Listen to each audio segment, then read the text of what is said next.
second chapter, microorganisms, friends or foe. In this chapter, in the previous lecture, we have studied what are microorganisms, which tool is used to see them, and different types of microorganisms. In the types of microorganism, one type has remained, which is protozoa.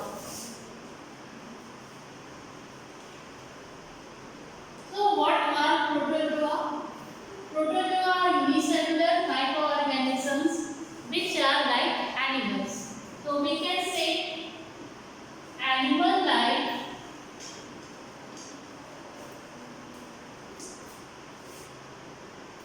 unicellular microorganisms. So, what are protozoa?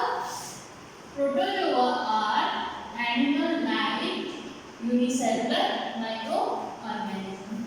Example of these are amoeba, paramecium, entamoeba, euglena. There are many types of protozoa found in the environment. Where are they found? They are generally found in stagnant water, like in pond,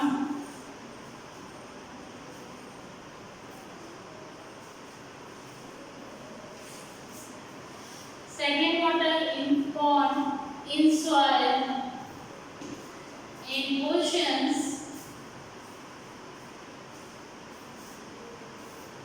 and in animal species.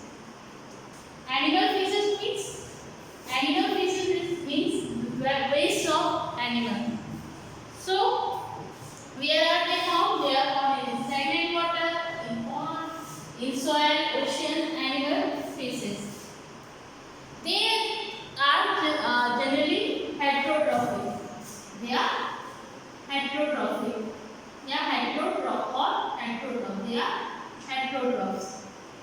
Why they are heterotroph? Because they do not have chlorophyll in them, so they have to depend on other organisms for their food. If we talk about what is their food, they generally feed on other protozoans,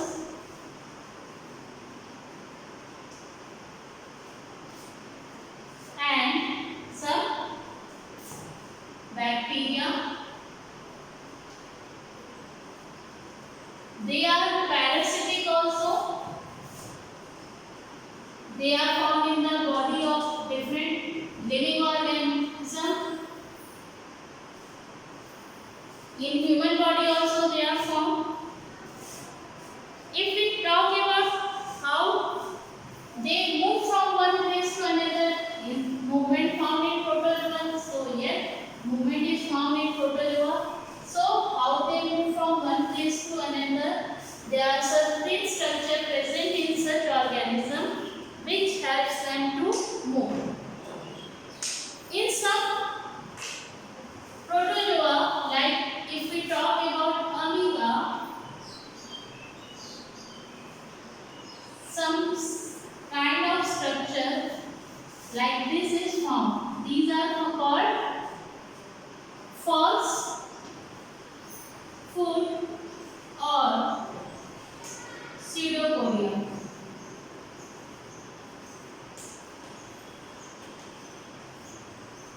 In amoeba, there are finger-like structure present on their surface which are known as false food or pseudopodia. With the help of these pseudopodia, they move from one place to another. In case of, if we talk about paramecium, it is also an example of protozoa. In this,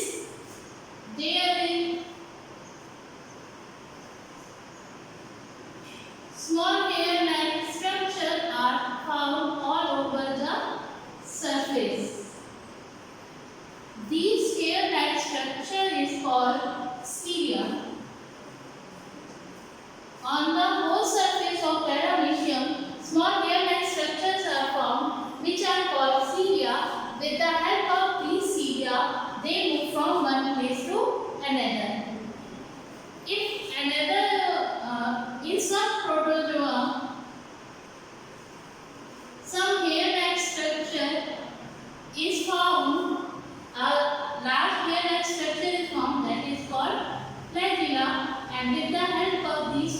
bacteria, they move from one place to another.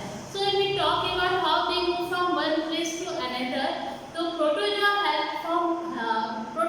move from one place to another with the help of pseudopodia, or with the help of cilia, or with the help of flagella. Now, where they need protozoa also need moisture to survive. If they are present in dry condition where there is no moisture, then they become inactive. No action take place, no activity take place in their body. And if the environment in which they are present, the temperature becomes more than 80 degrees Celsius, then they get damaged, or they cannot survive in the temperature higher than 80 degrees Celsius. If condition is not favorable, then they lose water from their body and produce a thick wall around them and become dormant. If there is dry conditions in their environment and temperature is very high, then what they do? They stop all their activities in their body, lose their water from their cells, and becomes dormant. So these are all the types of the microorganisms which are found in our environment. Now we will study how they impact or affect our life. So next topic which we have to study is microorganisms and us, because microorganisms affect our life.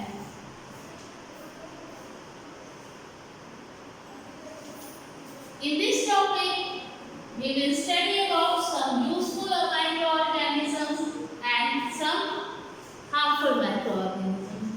So, first we will study about useful microorganisms, or what are the different uses of the microorganisms. Where we use microorganisms. So first is in making curd. You have seen your mother making curd with the help of leftover curd and milk. The milk, how from milk curd can be produced? Actually, in the curd, there is a bacteria present which is known as lactobacillus.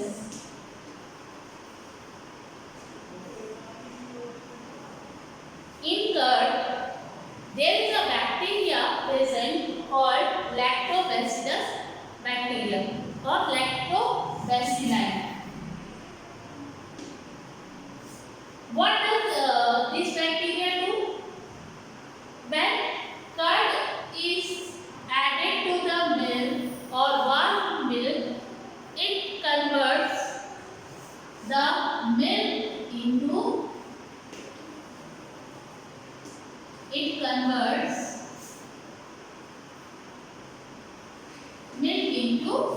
curd.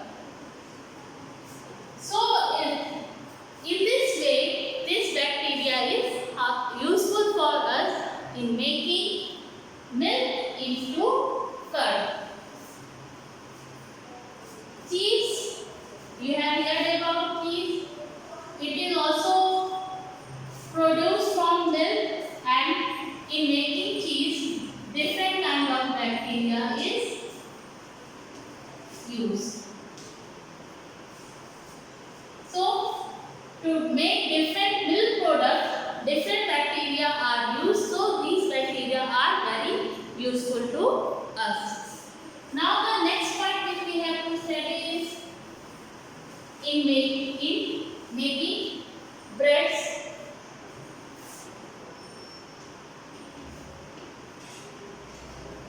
In making breads. For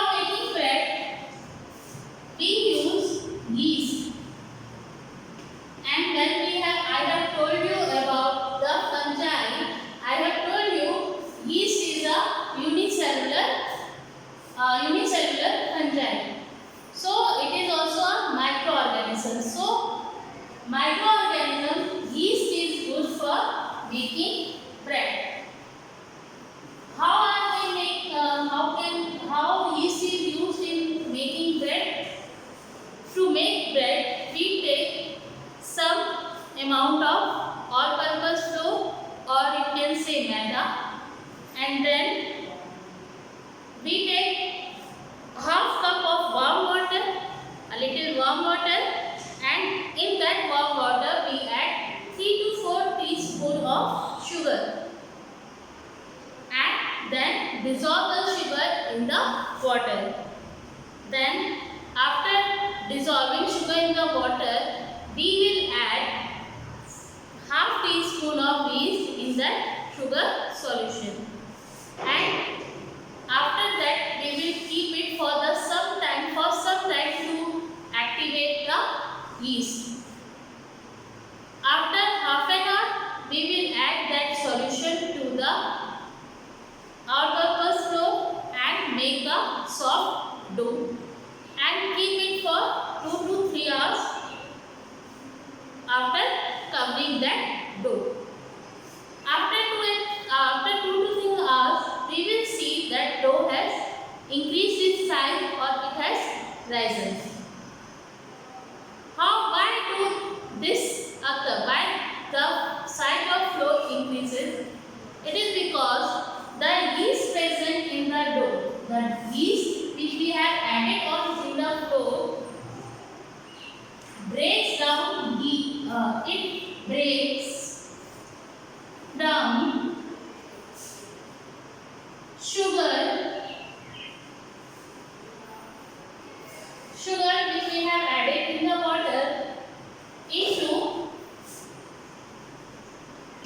alcohol and carbon dioxide gas.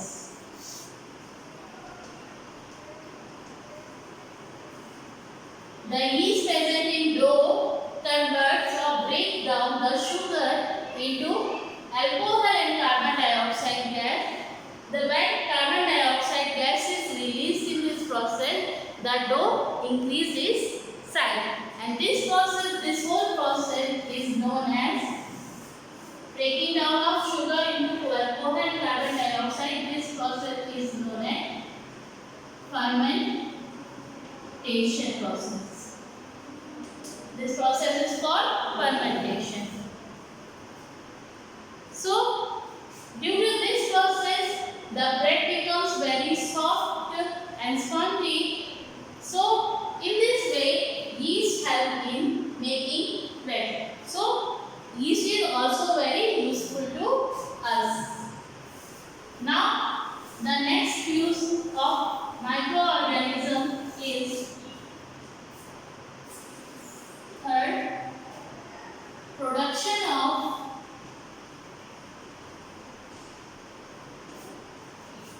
alcohol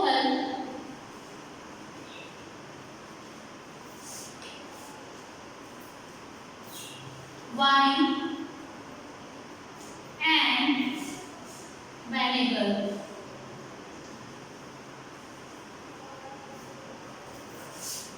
To produce different kind of alcohols, wines and vinegars, yeast is used. Yeast is grown on the different sugar sources like barley, wheat, rice and fruit juices, which convert sugar present in them into alcohol. And this is also, in this process also, fermentation process is used. Next is manufacture of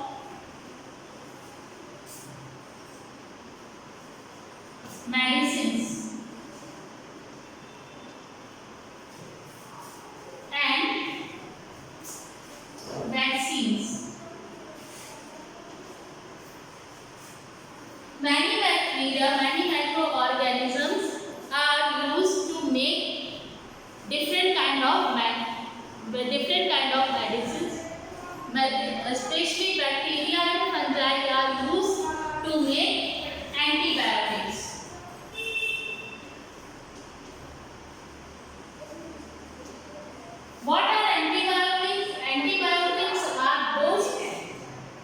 medicines which can stop the growth of disease-causing microorganisms.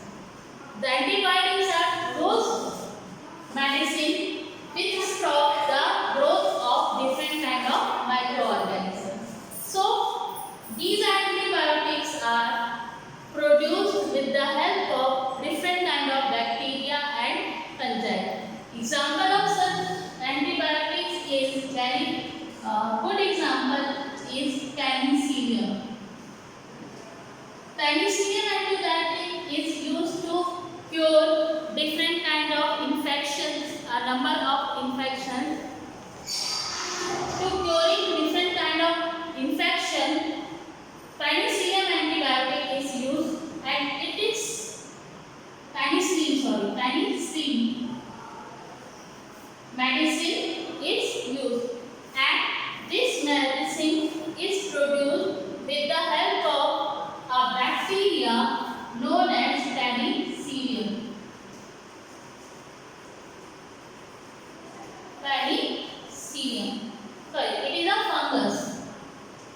A fungus named penicillium is used to make an antibiotic that is penicillin. Similarly, there are some more antibiotics which is used, which are made with the help of bacteria and fungi like streptomycin,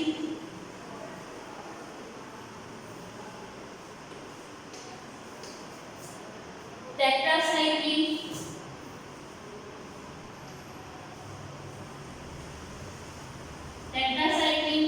erythromycin. These are some commonly used antibiotics which are made with the help of bacteria and fungi. Apart from these antibiotics, some vitamin B complex tablets are also used with the help of bacteria and yeast.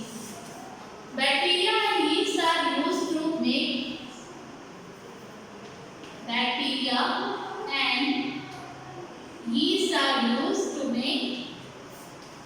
vitamin B complex tablets.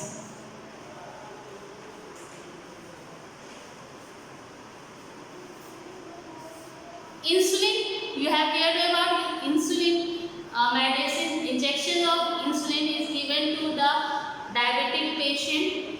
So insulin is also made with the help of Escherichia coli bacteria.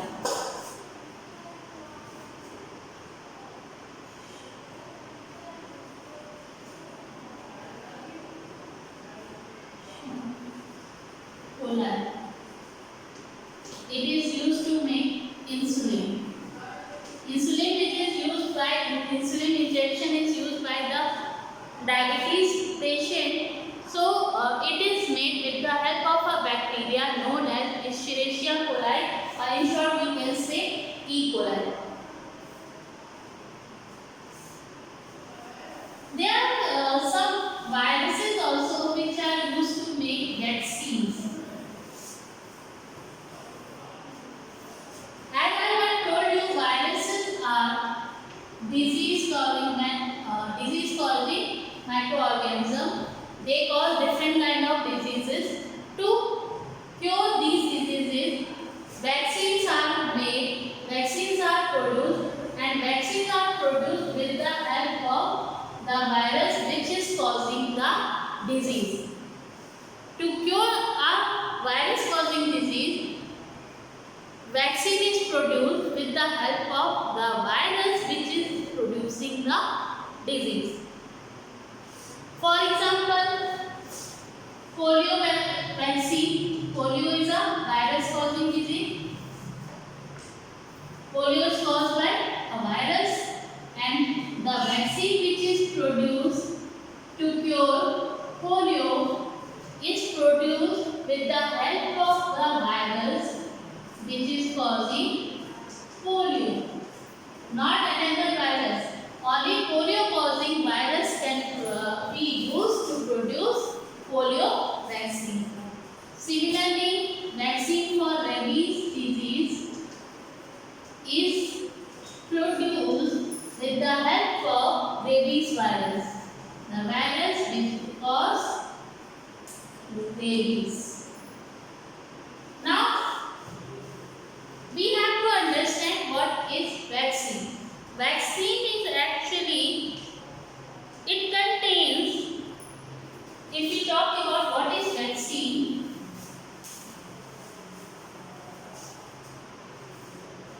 Vaccine contains dead or inactivated virus of the disease. Vaccine contains dead or inactivated